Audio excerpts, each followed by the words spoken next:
नमस्कार। आज हम भारत के हाल के सबसे बड़े और सबसे अहम आंतरिक सुरक्षा ऑपरेशंस में से एक की बात करने वाले हैं। इसका नाम है ऑपरेशन गैंग बस्ट।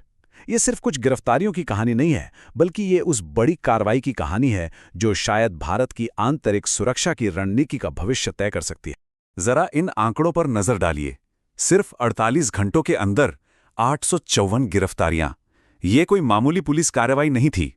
ये एक बहुत ही सुनियोजित और जबरदस्त हमला था जो संगठित अपराध के नेटवर्क को सीधी उसकी जड़ से उखाड़ फेंकने के लिए किया गया था। और बात यहीं खत्म नहीं होती। ये ऑपरेशन किसी एक शहर या एक राज्य तक ही सीमित नहीं था, बल्कि इसे एक साथ 6 बड़े उत्तरी भारतीय राज्यों में अंजाम दिया गया। अब सोचिए, अलग अलग राज्यों की पुलिस फोर्स के बीच इस लेवल का तालमेल बिठाना अपने आप में कितना बड़ा चैलेंज होगा। यही इस ऑपरेशन की सबसे बड़ी ताकत थी। और इस विशाल ऑपरेशन को जमीन पर उतारने के लिए करीब-करीब 9,000 पुलिसकर्मी तैनात किए गए थे। देखिए, ये संख्या ही अपने आप में पूरी कहानी बयां कर देती है। ये कोई अचानक लिया गया फैसला नहीं था, बल्कि महीनों की प्लानिंग और इंटेलिजेंस पर आधारित एक बेहद सटीक और बड़ा ऑपरेशन। तो चलिए इस पूरे ऑपरेशन को परत दर परत समझते हैं। हम देखेंगे कि इसका पैमाना कितना बड़ा था, इसके पीछे किस तरह का खतरा था, इसे कैसे अंजाम दिया गया, और सबसे जरूरी बात, भारत की सुरक्षा के लिए इसके मायने क्या हैं। तो सबसे पहले बात करते हैं इसके स्केल की, इसके पैमाने की। ऑपरेशन गैंग बस्ट का मकसद सिर्फ कुछ अपराधियों को पकड़ना नहीं था। असल लक्ष्य तो उन बड़े आपराधिक नेटवर्क्स को तोड़ना था जो कई राज्यों में फैले हुए थे और देश की सुरक्षा के लिए एक बड़ा खतरा बन चुके थे। तो सवाल ये है कि आखिर इस ऑपरेशन की जरूरत पड़ी क्यों? ऐसा इसलिए क्योंकि दिल्ली एनसीआर से लेकर पंजाब, हरियाणा और राजस्थान तक संगठित अपराध के नेटवर्क्स ने एक तरह से अपना मकड़जाल बिछा लिया था। ये सिर्फ छोटे-मोटे अपराधी नहीं थे, बल्कि जबरदस्ती वसूली, हथियारों की तस्करी और ड्रग्स के बड़े-बड़े सिंडिकेट थे जो खुलेआम कानून व्यवस्था को चुनौती दे रहे थे। और इस पूरी रणनीति का जो सार है वो इस एक लाइन में छिपा है। देखिए, अपराधी बहुत चालाक होते हैं। वो एक राज्य में अपराध करते थे और दूसरे राज्य की सीमा में जाकर छिप जाते थे। ऐसी बिखरी हुई पुलिसिंग से उन्हें पकड़ना नामुमकिन सा था। इसलिए उनसे निपटने का एक ही रास्ता था, एक साथ एक सिंक्रोनाइज्ड एक्शन।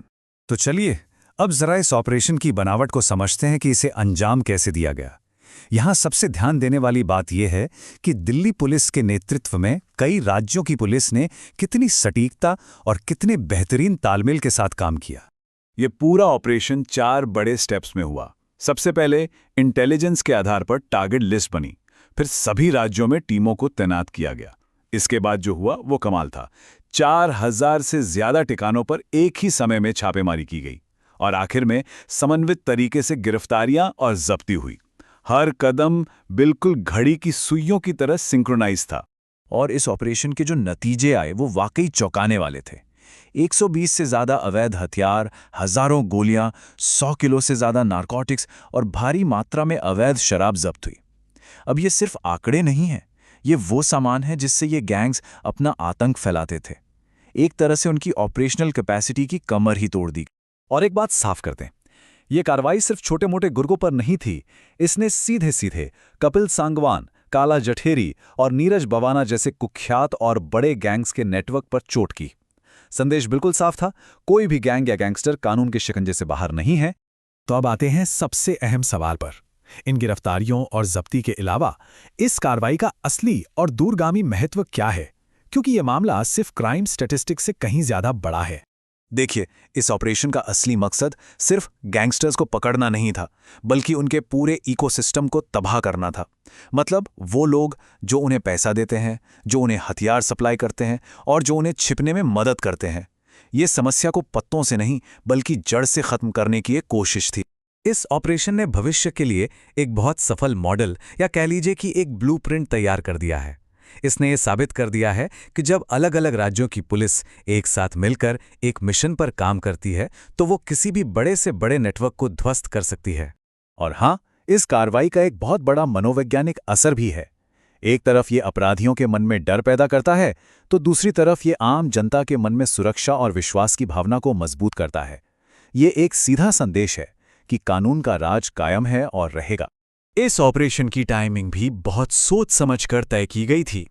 इसे गणतंत्र दिवस जैसे राष्ट्रीय महत्व के कार्यक्रम से ठीक पहले अंजाम दिया गया, ताकि कोई भी आपराधिक या देश विरोधी ताकत इस दौरान किसी भी तरह की गड़बड़ी करने की हिम्मत ना कर सके।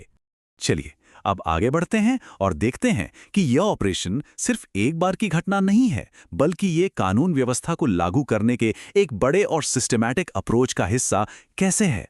ये समझना बहुत जरूरी है कि ये बस एक दिन की छापेमारी नहीं थी, ये एक पूरी प्रक्रिया का हिस्सा है।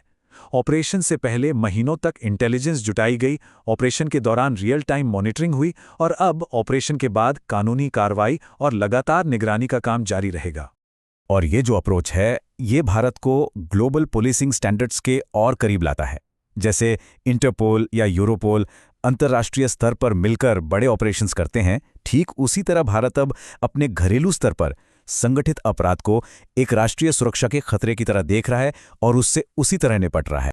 तो अंत में सबसे बड़ा सवाल यही उठता है कि क्या ऑपरेशन गैंगबस्ट जैसी इंटेलिजेंस पर आधारित कई राज्यों में एक साथ होने वाली कार्रवाई ही भारत में संगठित अपराध से निपटने का नया और स्थायी ब्लूप्रिंट है। खैर, इसका असली जवाब तो वक्त ही देगा, लेकिन इतना तो तय है कि ये एक बहुत ही जबरदस्त और सही दिशा में उठाया गया कदम है।